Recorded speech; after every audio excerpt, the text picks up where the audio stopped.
प्रिय दर्शकों, आप में से ऐसा कोई भी नहीं होगा जो आकाश के बारे में, अंतरिक्ष के बारे में ना सुना हो।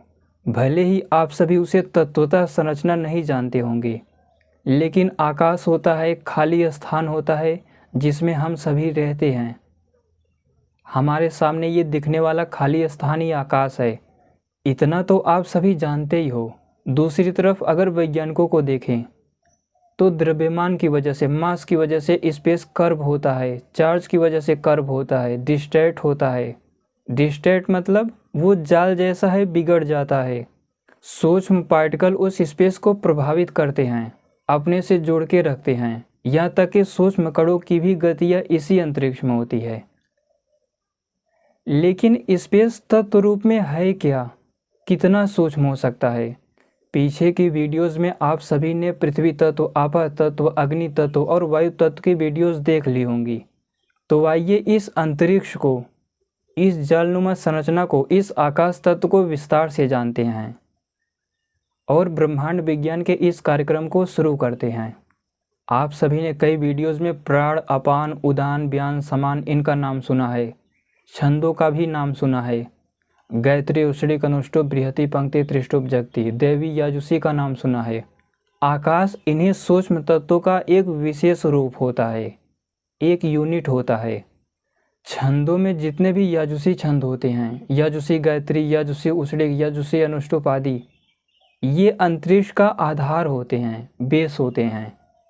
अभी इस वीडियो में धीरे धीरे एक एक यूनिट की चर्चा करेंगे, लेकिन भीष्म पितामह जी आकाश की 10 प्रॉपर्टीज़ क्या बता रहे हैं उसकी भी चर्चा करते हैं साथ साथ। तो इस आकाश तत्व अंतरिक्ष की जो कर्व होता है, डिस्टेट होता है, जालनुमा संरचना है, इसकी पहली प्रॉपर्टीज़ होती है शब्द। ये शब्दों अक्षरों का समुद्र है, छंदों पदों का समुद्र है ये आकाश।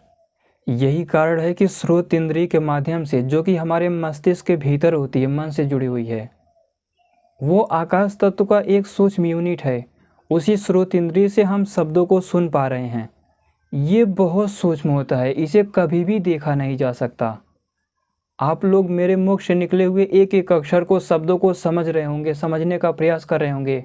आज तक आप सभी लोगों से बात कर रहे होंगे। हर एक काम में इस शब्द की बोलने की ज़रूरत पड़ती है, लेकिन आप लोगों ने अक्षरों को कभी नहीं देखा होगा। इन्हें आप महसूस कर सकते हो, ग्रहण करते हो, अध्ययन करते हो, लेकिन कभी नहीं देख सकते। कैसी भी तकनीकी भी क्यों ना आ जाए, अगर आप लोग मॉलिक्यूल में शब्दों को सुनना चाहो तो वो molecule, ion, atom, particle vibrate करते, गति करते तो आपको दिखेंगे, लेकिन अक्षर कभी नहीं दिखेंगे। अक्षरों में दिखने का गुण होता ही नहीं। तो ये शब्दों का, छंदों का, सूक्ष्म प्राणों का समुद्र है। सूक्ष्म महाभ्यार्तियाँ जो होती हैं, भू, भुवा, स्वः, ये भी अंतरिक्ष को बनाने में मदद करती हैं। मनस तत्व से जो सूक्ष्म प्राण होते हैं और ये महाभ्यार्तियाँ और कुछ छोटे छंद होते हैं, याजुसी से छोटे छंद, जब वे संघनित होने लगते हैं पदों के रूप में, अक्षरों के रूप में, तो यही अंतरिक्ष की संरचना बनाते हैं। और उसी का एक सूक्ष्म यूनिट हमारी श्रोत इंद्रिय भी है। आप लोग अक्षरों के माध्यम से ही सुनते हो। जो भी मैं आज तक वीडियो में बता पा रहा हूँ, हर एक मेरे मुख से बोले गए शब्द को, उस अक्षरों को आप शब्दों अक्षरों के माध्यम से ही ग्रहण कर सकते हो। यहाँ तक कि जिन दृश्यों को आप लोग देख पा रहे हो, वो सूक्ष्म अग्नि तत्व का एक यूनिट है जो चक्षु इंद्रिय है। अग्नि तत्व के माध्यम से ही सारे दृश्यों को आप लोग देख रहे हो। आपः तत्व एटम और आयन के माध्यम से ही रस को अनुभव कर रहे हो। और जो घ्राण इंद्रिय है, वो मॉलिक्यूल का सूक्ष्म जो यूनिट है, उसी के माध्यम से आप मॉलिक्यूल के स्तर के पदार्थों को सूंघ पा रहे हो। जिस स्तर के पदार्थ होते हैं उन्हें उसी स्तर से जाना जाता है। तो जो ये अंतरिक्ष है, अगर ये खाली स्थान होता तो हमारी श्रोत इंद्रिय कभी बनती ही नहीं। श्रोत इंद्रिय, ये जो तन्मात्रा है, इसी का सूक्ष्म रूप है आकाश तत्व का, अंतरिक्ष का, जो कि शब्दों के रूप में होती है, पदों के रूप में होती है, वैदिक छंदों के रूप में होती है।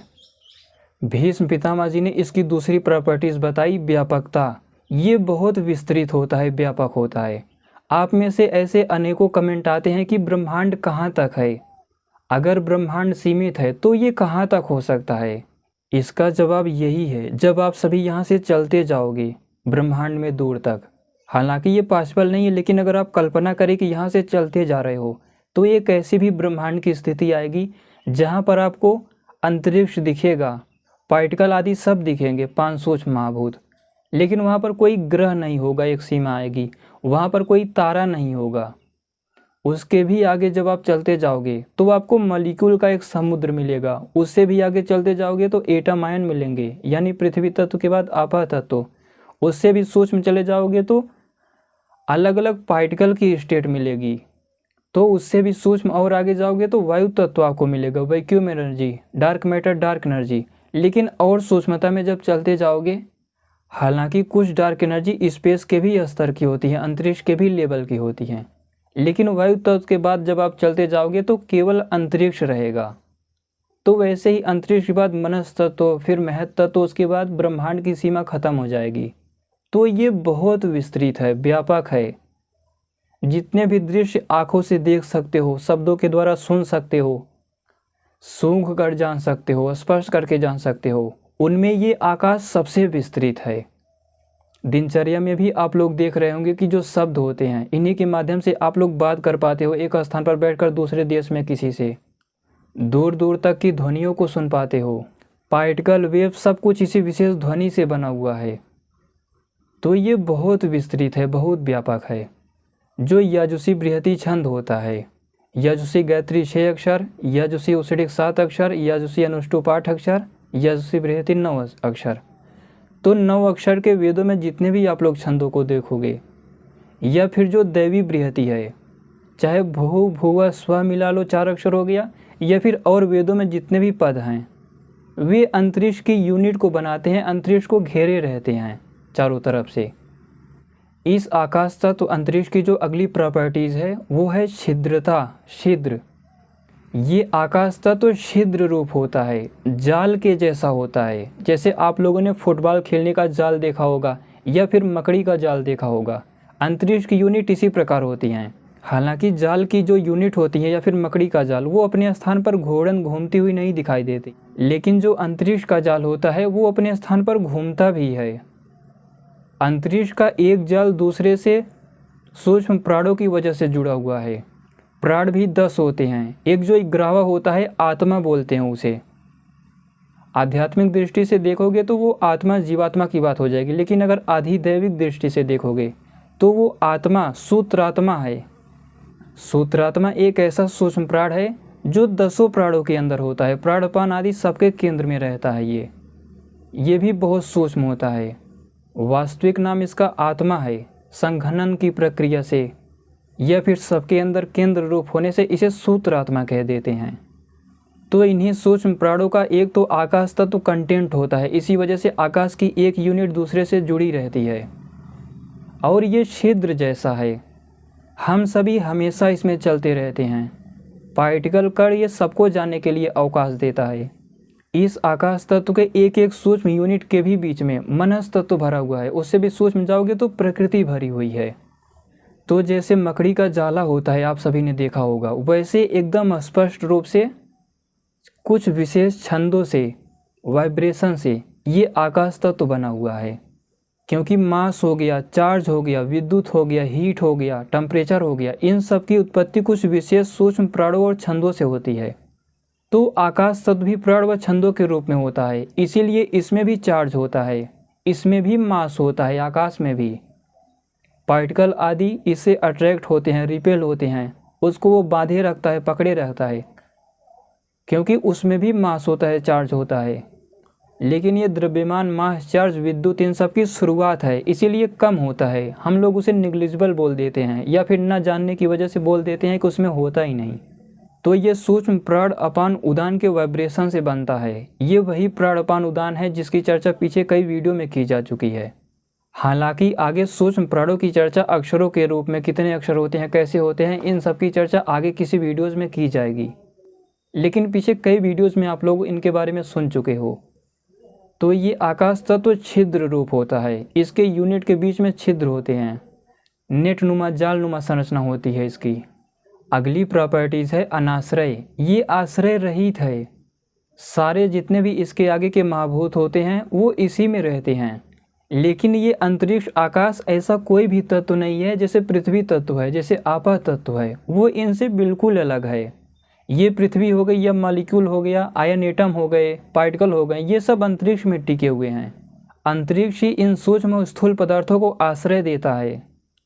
जितने भी ग्रह तारे गैलेक्सियाँ आपको अंतरिक्ष में दिखती हैं, गैलेक्सियाँ भी दिखती हैं, तो जितने भी तारे आदि दिखते हैं ये सब इसी अंतरिक्ष में हैं। अंतरिक्ष ना होता तो ये कुछ भी नहीं होते।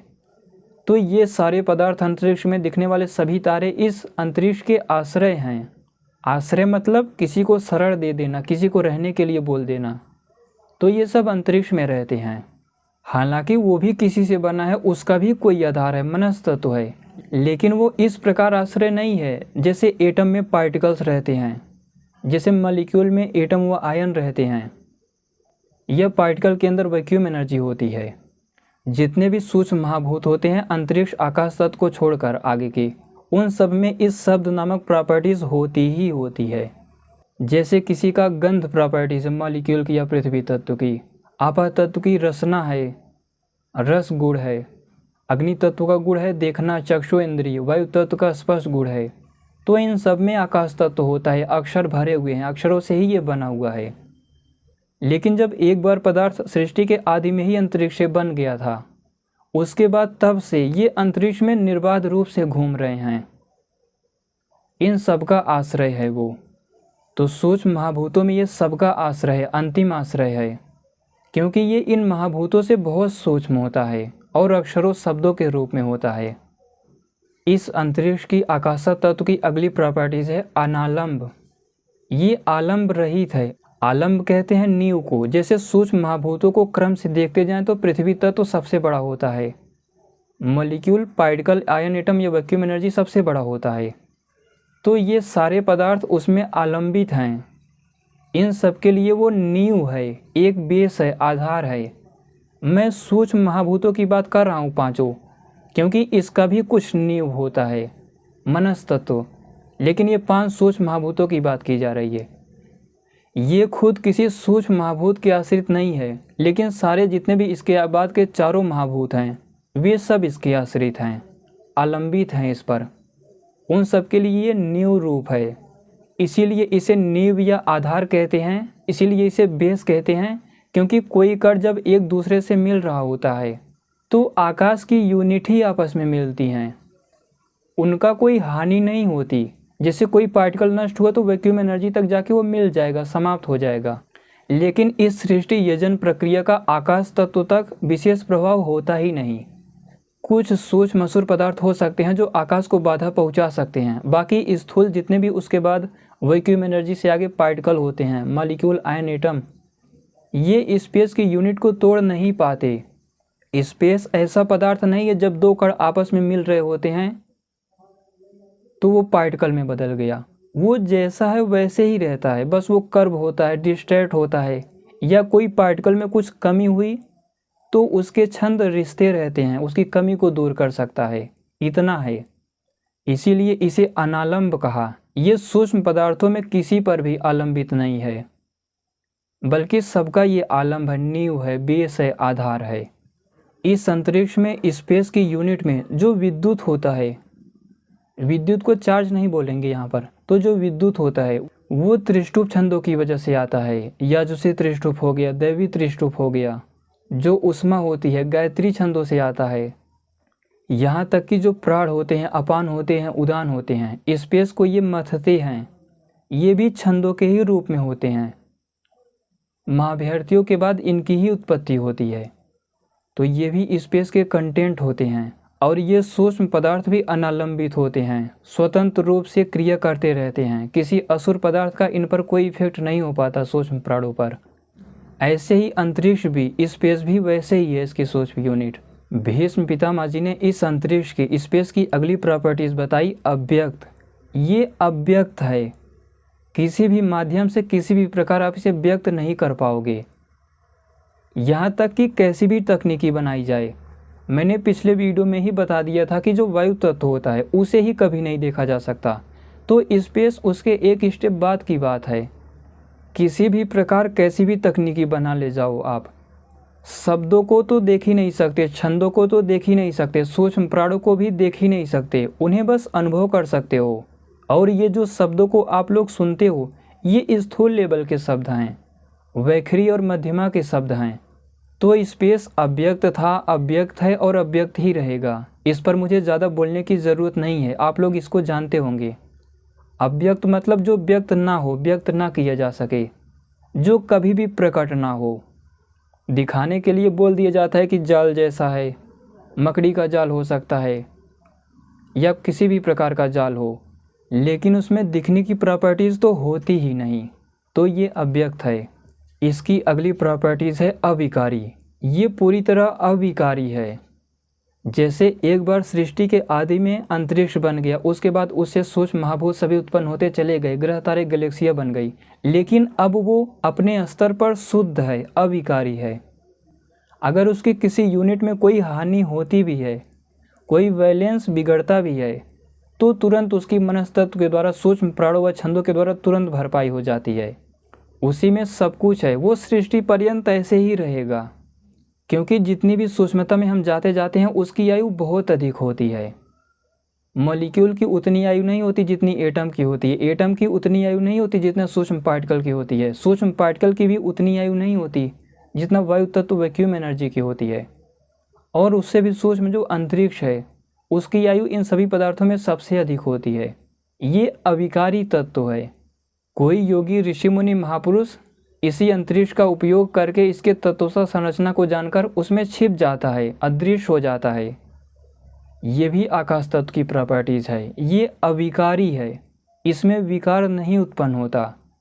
आप सभी ऐसा समझ सकते हो कि जैसे ईश्वर ने सभी पदार्थों को उत्पन्न कर दिया, लेकिन वो अविकारी है। ऐसे ही प्रकृति ने सभी पदार्थों को उत्पन्न कर दिया, वो भी अविकारी है। मनस्तत्व ने अपने से स्थूल पदार्थों को उत्पन्न कर दिया, लेकिन जो उसका स्वरूप है, जैसा था वैसा ही रहता है सृष्टि पर्यंत। ऐसे ही आकाश तत्व, ये स्पेस, ये अंतरिक्ष अविकारी है। इसकी यूनिट जैसी थी वैसे ही रहती है। अगर सूक्ष्म, दैवी और याजुसी, ये दोनों बृहति छंद इसको चारों ओर से घेरे रहती हैं, इसकी परिधि का निर्माण करती हैं, बीच में अगर कोई विकृति इन छंदों में आ जाता है तो वहाँ पर दूसरे प्रकार के अक्षर फिर इन्हीं छंदों का निर्माण कर देते हैं और वो परिधि को घेरने का ही काम करने लगता है। तो ये अविकारी है। भीष्म पितामह जी ने इसकी अगली प्रॉपर्टीज़ बताई, अप्रतिघात, अप्रतिघातिता।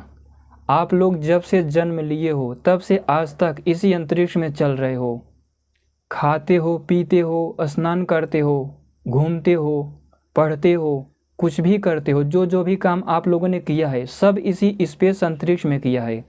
लेकिन देखिए, पृथ्वी पर मैं बैठा हूँ, पृथ्वी प्रतिघात लगा रही है, इसीलिए मैं बैठ पा रहा हूँ। अगर ये प्रतिघात ना करती, प्रतिरोध ना करती, तो पृथ्वी के अंदर चले जाते हम लोग। पानी में भी आप लोग कूदो तो वो भी अवरोध करता है, विरोध करता है। चाहे सूक्ष्म पार्टिकल की वेव्स हो या कोई जलती हुई अग्नि हो, उसमें जाओगे तो आपका शरीर जलेगा ही जलेगा, वो भी प्रतिरोध उत्पन्न कर रही है। आप लोग वायु का, हवा का स्पर्श अनुभव करते ही होंगे जो शरीर में टकराती है, उसी का सूक्ष्म रूप वायु तत्व है, वैक्यूम एनर्जी। तो इन सब का प्रतिरोध आप लोग महसूस कर पाते होंगे। लेकिन क्या आप लोगों ने कभी स्पेस का प्रतिरोध महसूस किया? मेरा हाथ जो हिल डुल रहा है, या आप लोग हाथों से मोबाइल आदि को पकड़े हो, आप लोगों ने कभी भी स्पेस को, इस अंतरिक्ष के प्रतिरोध को अनुभव नहीं किया होगा। इसीलिए भीष्म पितामह जी ने इसे अप्रतिघात बोल दिया। सूक्ष्म महाविहारतियों में जो भूवः वाइब्रेशन है, भूवः स्पंदन है, छंद है, 2 अक्षर होते हैं, ये भी स्पेस की यूनिट को बनाता है। इसकी भी अधिक मात्रा होती है, प्रचुर मात्रा होती है स्पेस में। हालांकि स्पेस की शुरुआत याजुसी छंदों से ही होती है, 6 अक्षर, 7 अक्षर, 8 अक्षर, इसके बाद यहाँ से होती है। इससे पहले सूक्ष्म प्राण होते हैं, महाविहारतियाँ होती हैं, और उनसे भी सूक्ष्म मन होता है, मनस्तत्व। ये जो सूक्ष्म महाभूत होते हैं, पीछे 4 वीडियो में चर्चा की गई, ये कुछ होते नहीं, इन्हीं अक्षरों के विशेष संयोग से बने हुए हैं, सब अक्षर ही है। वायु तत्व को समझना चाहो तो आप लोग तालिका को सामने रख लो। यजुसी छंदों के बाद वायु तत्व बनना शुरू होता है, सामनी आदि से कण बनने लगते हैं। आसुरी जो छंद है, आसुरी गायत्री, आसुरी उषडिक, आसुरी अनुष्टुप, आसुरी बृहति, आसुरी पंक्ति, आसुरी त्रिष्टुप, आसुरी जगती, 15, 14, 13, 12, 11, 10, 9, असुर पदार्थ इन्हीं अक्षरों के बीच होते हैं। जिस जिस वैदिक मंत्र का कोई पाद या वो मंत्र 15 अक्षर का हो उसमें आसुरी गायत्री होती है, वो असुर छंद है। उसके बाद और स्थूलता में आप आओगे तो पार्टिकल बनने लगते हैं इन्हीं छंदों के विशेष संयोग से। सामनी हो गया, आर्ची हो गया, आरशी हो गया, ब्राह्मी हो गया, फिर मालिक्यूल आयन एटम बनने लगते हैं। तो तालिका से आप लोग अच्छे से समझ सकते हो, उस तालिका को याद कर लीजिए। आगे की वीडियोज़ में काफ़ी आपको फ़ायदा मिलेगा, अच्छे से आप लोग सृष्टि विज्ञान को समझ पाओगे। इसी तरह भीष्म पितामह जी ने इसकी अगली प्रॉपर्टीज़ बताई, भूतत्वम, भूतता। आगे के चारों स्थूल जितने भी महाभूत होते हैं इसी आकाश तत्व से एक तो उत्पन्न होते हैं, दूसरा जो श्रवण इंद्री है, आकाश तत्व का जो सूक्ष्म तन्मात्रा है, एक यूनिट है जिसके द्वारा हम लोग शब्दों को सुन पा रहे हो, वो एक यूनिट इसी स्पेस की ही एक यूनिट है, उसे ही स्रोत इंद्री बोलते हैं। हालांकि वहाँ भी स्पेस पूरी तरह भरा हुआ है, हाथों में है, पूरे शरीर में है, लेकिन जो आत्मा के नियंत्रण में स्रोत इंद्री है वो स्पेस का एक सूक्ष्म यूनिट है। उन शब्दों अक्षरों के विशेष संयोग से जो आकाश तत्व बना हुआ है, इसीलिए आप लोग शब्दों को कान से ग्रहण कर पा रहे हो। अग्नि तत्व सूक्ष्म फोटान आदि पार्टिकल से आपकी चक्षु इंद्री बनी है। जब वायु तत्व से सूक्ष्म पार्टिकल आदि संघनित होना शुरू होते हैं वहाँ से आप लोग अग्नि तत्व ले सकते हो। फोटान तो काफ़ी बड़ा हो जाता है। अगर ऐसा होता कि हमारी जो सूक्ष्म चक्षु इंद्री है दोनों आँखों के नसों से होते हुए मन से जुड़ी हुई, मनस तत्व से, अगर वो स्पेस के एक यूनिट से जुड़ी होती तो आप लोग आँखों के माध्यम से सुना करते, सुनने का काम आँखें करने लगती। तब अगर सूक्ष्म अग्नि तत्व से ये स्रोत इंद्री बनी होती तो कानों के माध्यम से, कान के माध्यम से आप लोग देखते। जैसे वेदों में कोई सूक्ष्म देव पदार्थ है उससे संबंधित मंत्र अगर बोल दिया जाता है तो वो तो देव पदार्थ उस मंत्र की अधिकता में तो है ही। एक मंत्र जब वहाँ पर और उत्पन्न हो जाता है तो वो समृद्ध हो जाता है और अधिक क्रियाशील हो जाता है। ऐसे ही सूक्ष्म अग्नि आदि कणों से ही हम दृश्यों को देख सकते हैं, शब्दों अक्षरों से ही सुन सकते हैं। तो अगर चक्षु इंद्रिय आकाश के एक यूनिट से बनी होती तो आंखों के माध्यम से आप लोग सुनने का काम कर सकते। जो योगी इन सबको तत्वतः जान लेता है फिर वह सृष्टि के सूक्ष्म पदार्थों के माध्यम से ये सब करने लगता है, क्योंकि अंत में एक ही लक्ष्य है। चाहे आप लोग देख रहे हो, सुन रहे हो, चख रहे हो, स्पर्श कर रहे हो या सूंघ रहे हो, लक्ष्य एक ही है, आत्मा जान लेती है। तो जो इन सूक्ष्म तत्वों पर वश कर लेता है वो हर तरीके से देख व जान सुन सकता है। सूक्ष्म प्राणों के माध्यम से वो सब कुछ जान सकता है, मनस तत्व के माध्यम से जान सकता है। तो ये भूतता है। स्रोत इंद्रिय की उत्पत्ति का कारण ही यही है। अगर स्रोत इंद्रिय की उत्पत्ति का कारण सूक्ष्म कण आदि होते तो आप लोग कान के माध्यम से, स्रोत इंद्रिय के माध्यम से देखने का काम करते। हालांकि इस सृष्टि में अगर अनुसंधान किया जाए इस पृथ्वी पर ही तो वैसे कई जीव होंगे जो आंखों के माध्यम से देखते व सूंघते भी होंगे। बायोलॉजी मेरा विषय नहीं है लेकिन मैंने सुना है ये सब। कानों के माध्यम से सुनते भी हैं, देखते भी हैं कुछ जीव। अपने पूर्वज भीष्म पितामह जी ने इसकी जो 10वीं अंतिम प्रॉपर्टीज बताई वो है विकृति। अभी आप लोगों ने तीसरी या चौथी प्रॉपर्टी सुनी, अविकारता, उसमें कोई विकार नहीं होता। लेकिन भीष्म पितामह जी जो कि एक बड़े वैज्ञानिक थे वे फिर कह रहे हैं कि ये विकृत है। अगर ये विकृत नहीं होता तो आगे सृष्टि बनती ही नहीं। जो आप सभी की योग्यता होगी, आप लोग सृष्टि में इन 5 सूक्ष्म महाभूतों को अनुभव करते होंगे, उससे सूक्ष्म आप अभी अनुभव नहीं करते होंगे। कोई योगी मन आदि का साक्षात्कार कर सकता है, उस पर अनुसंधान कर सकता है। ये मनस्तत्व तो कुछ है नहीं, ये भी अक्षरों के वाइब्रेशन का ही विशेष रूप है।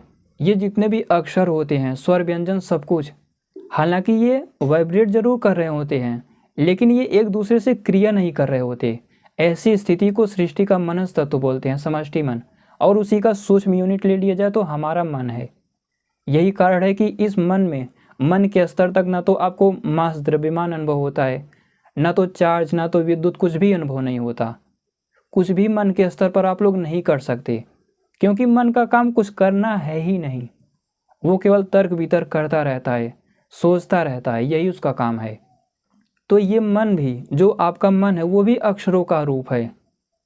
बस जैसे प्राण होते हैं, महाविहारतियाँ होती हैं, छंद होते हैं, ऐसे अक्षर संयुक्त नहीं रहते उसमें और गति कर रहे होते हैं।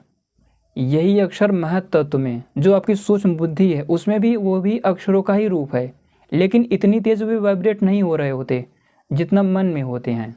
यही कारण है कि उसके बाद उसको साक्षात करके योगी इन अक्षरों को सूक्ष्म बुद्धि तत्व को प्रकृति में विलय कर देता है और मुक्त हो जाता है। तो आकाश तत्व को, स्पेस को इसीलिए विकृत कहा गया क्योंकि जो आगे के पदार्थों की उत्पत्ति होनी है इसी से होती है। अब उतना उत्पत्ति नहीं हो रही, जैसे पृथ्वी बन गया, सूर्य बन गए, तारे बन गए, ग्रह तारे गैलेक्सियाँ सब कुछ बन गए।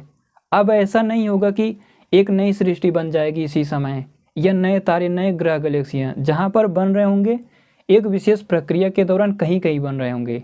लेकिन ऐसा नहीं है कि कोई गैलेक्सी तैयार हो जाए, अब नई कोई सृष्टि, नया ब्रह्मांड तैयार हो रहा होगा, ऐसा नहीं है। एक बार जो बन गए अब वही बने रहेंगे, या फिर जो बन नहीं पाए उसी प्रक्रिया में आगे बढ़ रहे हैं। सृष्टि अंतरिक्ष से दोबारा नहीं बनती, तभी बनेगी जब ये बाद में प्रलय हो जाएगा, उसके बाद जब नई सृष्टि होगी तब। इसीलिए भीष्म पितामह जी ने इसे विकृत भी कहा, अविकृत कहा, अविकारी कहा, क्योंकि ये इसमें विकार नहीं होता, यहाँ से कोई नई सृष्टि नहीं बनेगी। और विकृत इसीलिए कहा क्योंकि सब कुछ इसी से बना हुआ है। स्थूल जितने भी 4 महाभूत होते हैं, वायु तत्व, अग्नि तत्व, आपा तत्व और पृथ्वी तत्व, ग्रह, तारे, गैलेक्सियाँ, चंद्रमा, सैटेलाइट, उल्कापिंड, आप लोग जो कुछ भी बनाते होगे, आपका शरीर उसी के विकृत होने की वजह से बना है, नहीं तो नहीं बन पाता। लेकिन ऐसा नहीं है कि आपके बगल ही आपका कोई दूसरा रूप ऐसे भी आके बैठ जाए, ये कभी नहीं होगा सृष्टि पर्यंत, इसलिए उसे अभिकारी कहा था। तो मुझे लगता है कि आकाश तत्व, स्पेस के बारे में, इसकी यूनिट को आप लोग कुछ महसूस कर पा रहे होंगे, इसे समझ पा रहे होंगे। तो यही है आकाश तत्व। वैसे जो आगे एक वीडियोस बनने वाली थी कि सूर्य में कौन सा तत्व प्रधान है, चंद्रमा पर कौन सा तत्व प्रधान है, अलग अलग नक्षत्रों में कौन सा तत्व प्रधान है, पृथ्वी में कौन सा तत्व प्रधान है, बृहस्पति ग्रह पर कौन सा तत्व प्रधान है, जिसे आप ब्लैक होल कहते हो। वैसे तारों को विष्णु कहा जाता है, लेकिन ब्लैक होल को महाविष्णु कह देते हैं। वो भी एक तारा ही है। जब से चैनल बनाया हूँ तब से मैं यही बोलता आया हूँ कि ब्लैक होल कोई होल या गड्ढा नहीं है, पदार्थ उसके भी अंदर जाते हैं। जैसे सूर्य एक भट्टी जैसा है, उसके अंदर जाते रहते हैं चक्राकार गति करते हुए, उसके केंद्र में जाता है सोमादि तत्व, सूक्ष्म छंदों की सहायता से बाहर भी आते रहते हैं। देवताओं का यजन वहीं पर होता है, सूक्ष्म देव पदार्थों का। ऐसे ही ब्लैक होल में भी होता है। हमारी भाषा में उसे विष्णु कह लो, तारा कह लो, बहुत बड़ा तारा कह लो। वैसे ये ब्लैक होल जिसे आप विष्णु कह रहे हो, ये कई प्रकार का होता है। ये तो हमारे गैलेक्सी में एक होता है जो पूरी गैलेक्सी को बैलेंस बनाए हुए है। ऐसे ऐसे कई कई गैलेक्सियों को घुमाने वाला भी कुछ ब्लैक होल होता है। कुछ बहुत बड़े बड़े तारे होते हैं केंद्र में, और पूरे ब्रह्मांड के भी केंद्र में एक कोई बहुत बड़ा तारा ऐसा होगा। वैसे मैंने ठीक से तो नहीं देखा है, लेकिन मुझे लगता है कि महाविष्णु इसको बोल देते हैं, जो हमारी गैलेक्सी या किसी भी गैलेक्सी के केंद्र में ब्लैक होल होता है। ऐसे ही गर्भोदक शाही विष्णु बोल देते हैं, जो निहारिकाओं के केंद्र में होता है। निहारिका कहते हैं कई कई हजारों गैलेक्सियां जो किसी एक ब्लैक होल के केंद्र में घूम रही हैं, तो उसे गर्भोदक शाही विष्णु बोल देते होंगे। और जो पूरी सृष्टि के केंद्र में होगा, सारी गैलेक्सियों, ब्लैक होल सहित निहारिका सबको घुमा रहा होगा, सबसे बड़ा होगा केंद्र में, हो सकता है कि उसे क्षीरोदक शाही विष्णु बोल देते हैं। जो भी है, ये अनुसंधान का विषय है, आगे समय मिलेगा तो देखूंगा। तो ये था आकाश तत्व। मुझे लगता है वीडियो आप लोगों को अच्छी लगी होगी। पूरा देखने के लिए धन्यवाद।